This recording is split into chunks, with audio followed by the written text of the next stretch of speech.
Have you ever found yourself in a situation so terrifying that every instinct screamed at you to run, but you were frozen in place?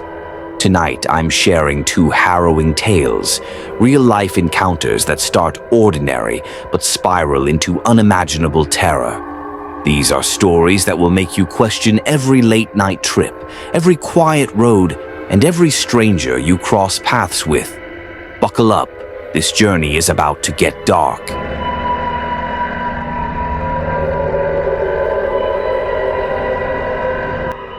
It was a chilly Friday night, the kind of night where the world feels unusually still. After finishing my college classes, I decided to take on a few DoorDash orders to make some extra cash. Normally, I enjoyed the solitude of these evening drives. The roads were quieter, and the rhythm of picking up and delivering orders gave me a strange sense of purpose. That night, however, something felt off. The orders were scarce.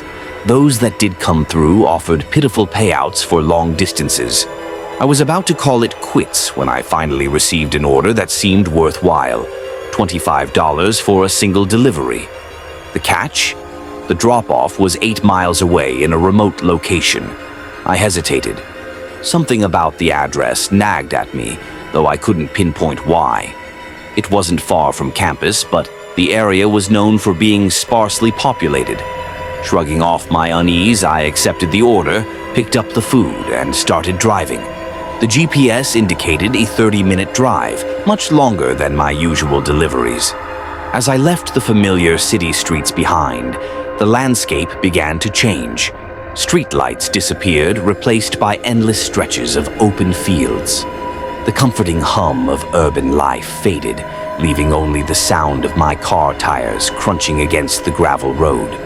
20 minutes into the drive, I realized how isolated I was. No houses, no passing cars, just the dark, empty expanse of farmland.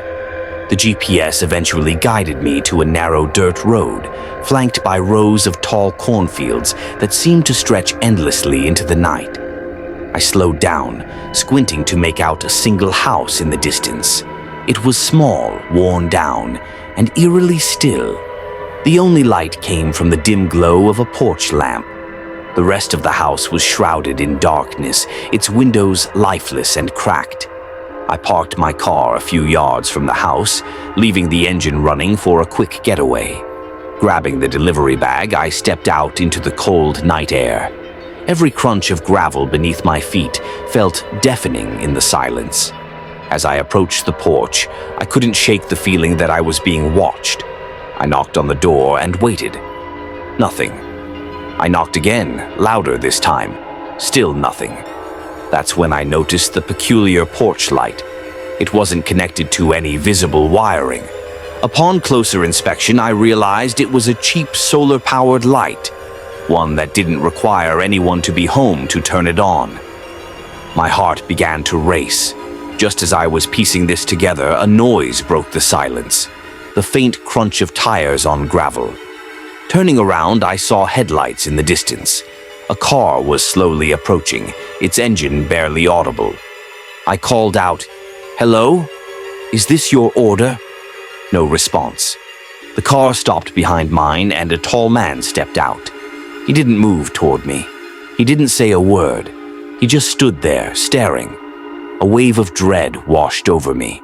My instincts screamed at me to leave, but my feet felt rooted to the spot. The man took a step closer. I dropped the delivery bag and bolted into the cornfield. The stalks scratched my face and arms as I ran, their rustling masking the sound of my pursuer. I could hear his heavy footsteps behind me, growing louder with every second. My lungs burned, my legs ached, but I didn't dare stop. Finally, I burst out onto a paved road. Collapsing to my knees, I saw headlights approaching.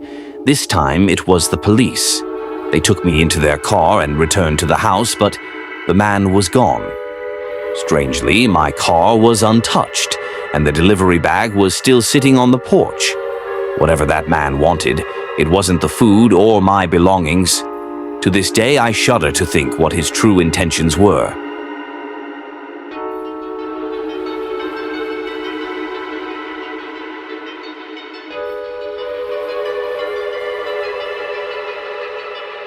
I was 18 years old, embarking on my first solo road trip to college.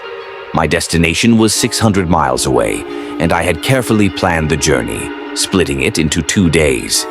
Excited but nervous, I packed my SUV with everything I owned and set off early in the morning. The drive was uneventful for the most part. By nightfall, I found myself on a desolate stretch of highway. The sun had long since dipped below the horizon, and the only light came from the faint glow of my headlights. Around 10 p.m., I noticed my fuel gauge was running low. Spotting a sign for a gas station a few miles ahead, I decided to stop. The station was eerily isolated, surrounded by nothing but darkness. There were no other cars, no buildings, just a few pumps and a dimly lit convenience store. I pulled up to a pump and stepped out to refuel.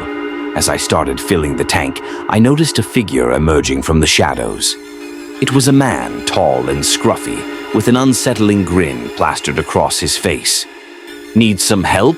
he called out, his voice raspy. I shook my head. "No, I'm good, thanks." But he didn't leave. Instead, he walked closer, his grin never wavering. My pulse quickened. "You should leave," he said, his tone suddenly serious. "Get back on the highway." Confused, I glanced toward the on-ramp. Nothing seemed out of place. "Why?" I asked. He didn't answer. Instead, he pointed toward the exit with a trembling hand. Something about his urgency unsettled me, but I brushed it off as the ramblings of a stranger. Finishing up, I got back into my car and drove toward the highway. The moment I turned onto the on-ramp, all the street lights went out. I slowed down, scanning the road ahead, when suddenly a pickup truck barreled out of nowhere, blocking my path. 4 men jumped out, each armed with crowbars and knives. They started running toward my car, their faces visible, their expressions cold and emotionless. Panic surged through me as I threw the car into reverse, narrowly avoiding the men. I slammed on the gas and sped back toward the gas station. As I glanced in the rearview mirror, I saw even more people emerging from the shadows, at least a dozen of them. When I finally reached the gas station, the strange man was gone. Shaking, I called 911 and reported the incident, but I never received a follow-up. To this day, I believe that man was trying to save me. Without his cryptic warning, I might not have escaped alive.